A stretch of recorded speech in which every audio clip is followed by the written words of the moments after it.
Today our topic is working of multiplier. The working of multiplier is based on the fact that one person expenditure is another person income. ये तो हमें पता ही है कि जब हम कुछ भी खर्चा करते हैं तो वो हमारा खर्चा होता है लेकिन किसी और की इनकम होती है। ऐसा क्यों होता है? जैसे हमने कोई शॉप से कुछ सामान लिया तो हमने एक्सपेंडिचर किया, हमने खर्चा किया, लेकिन शॉप वाले की इनकम हो गई, तो इसलिए one person expenditure is another person income. तो इस स्टेटमेंट पे ये मल्टीप्लायर का कंसेप्ट बेस्ड है। जैसे कि हम इसमें एक एग्जांपल देखते हैं। Suppose an additional investment of ₹100 crore is made to construct a flyover. Government एक इन्वेस्टमेंट कर रही है 100 करोड़ की फ्लाईओवर बनाने के लिए। तो उससे क्या होगा, जो ये इन्वेस्टमेंट है इससे कई लोगों को रोज़गार मिलेगा, एम्प्लॉयमेंट मिलेगी। तो ये इन्वेस्टमेंट जो गवर्नमेंट कर रही है ये कई लोगों की इनकम बन जाएगी 100 करोड़। अब जो भी इनकम बनेगी लोग उसको कंज्यूम करेंगे। इनकम की दो पार्ट्स होते हैं, एक कंज्यूम करेंगे, एक सेव करेंगे। तो अब हम आगे देखते हैं। अब हम कितना कंज्यूम करेंगे वो किस पे डिपेंड करता है? MPC पे, मार्जिनल प्रोपेंसिटी टू कंज्यूम। क्योंकि MPC क्या होता है? Change in consumption upon change in income, यानी कि इनकम का कितना पार्ट वो कंज्यूम करेंगे। जैसे मान लो हमने MPC यहाँ पे 0.9 ले लिया, इसका मतलब कि वो 90% कंज्यूम करेंगे अपनी इनकम का। विल स्पेंड 90% ऑफ 100 करोड़, यानी कि जो इनकम 100 करोड़ उनकी हुई थी उसका वो 90% कंज्यूम करेंगे और रेस्ट सेव कर देंगे। तो जो कंजम्पशन होगी वो 90 करोड़ से इंक्रीज़ हो जाएगी। अब हम ये जो सारा है इसको एक टेबल से समझते हैं। इस टेबल में हम फर्स्ट राउंड देखते हैं। फर्स्ट राउंड में गवर्नमेंट ने फ्लाईओवर 100 करोड़ का बनाया, 100 करोड़ की इन्वेस्टमेंट की, चेंज इन इन्वेस्टमेंट। उसके बाद ये किसकी इनकम बन गई? क्योंकि लोगों को एम्प्लॉयमेंट मिलेगी, अगर फ्लाईओवर बनेगा तो लोगों की इनकम बन जाएगी, change in income. Change in income कितने की बनी? 100 की, क्योंकि जो भी इन्वेस्टमेंट हुई वही इनकम हो गई।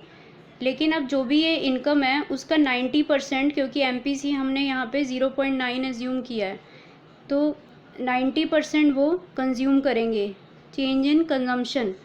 और रेस्ट जो 10 बचेगा वो सेव करेंगे, चेंज इन कंजम्पशन। अब आगे सेकेंड राउंड में क्या होगा? ये जो 100 था कंजम्पशन मतलब ये जो 100 है उसका 90% कंज्यूम किया था। अब जो 90 होता है वो कंजम्पशन हो रहा है और जो सेविंग हो रही है वो 10 की हो रही है।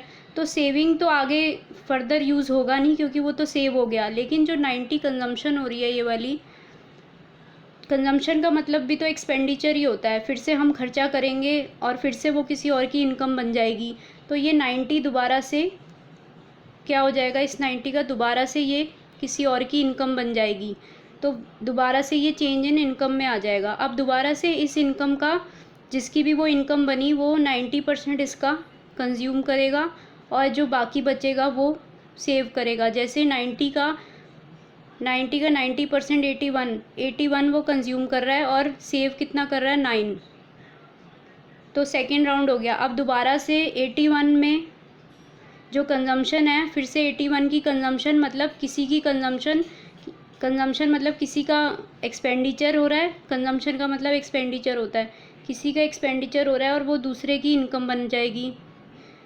फिर से 81 किसी और की इनकम बन गई। अब वो फिर से इस इनकम का 90% कंज्यूम करेगा और रेस्ट सेव करेगा। तो ऐसे चलता रहेगा, जब तक चलता रहेगा जब तक ये जो इन्वेस्टमेंट हुई थी ये मल्टीप्लाई होकर, मतलब एक मल्टीप्लाई ना हो जाए। तो जो भी इन्वेस्टमेंट गवर्नमेंट करती है वो मल्टीप्लाई हो जाती है मैनी टाइम्स। तो ये कितना मल्टीप्लाई होगी ये हम मल्टीप्लायर के फॉर्मूले से देख सकते हैं। हमने 3 फॉर्मूले मल्टीप्लायर के पढ़े थे। तो मल्टीप्लायर का फॉर्मूला यहाँ पर जो लगा हुआ है वो तो ये वाला लगा हुआ है, change in y upon change in i. Change in y upon change in i वाला। तो इसमें चेंज इन, लास्ट में हमारा चेंज इन वाई क्या आया है? 1000 और चेंज इन आई 100। तो हमने डिवाइड किया तो हमारा मल्टीप्लायर 10 आ रहा है, यानी कि 10 गुना हमारी इनकम हो जाएगी। जितनी भी इन्वेस्टमेंट हुई थी उसका 10 टाइम्स हमारी इनकम हो जाएगी। यानी कि 100 हुई थी, 100 इन्वेस्टमेंट थी, तो हमारी इनकम 10 टाइम्स कितनी हो गई? 1000। और अगर हमें दूसरे फॉर्मूले से भी हम देख सकते हैं, K = 1/1 माइनस MPC। ये भी एक फॉर्मूला होता है मल्टीप्लायर का। तो MPC हमने यहाँ कितना एज्यूम किया है, 0.9 एज्यूम किया है। तो जब हम 1 डिवाइडेड बाय 1 माइनस 0.9 करेंगे तो हमारा कितना आ जाएगा, 1/0.1 आएगा, तो ये ऊपर चला जाएगा।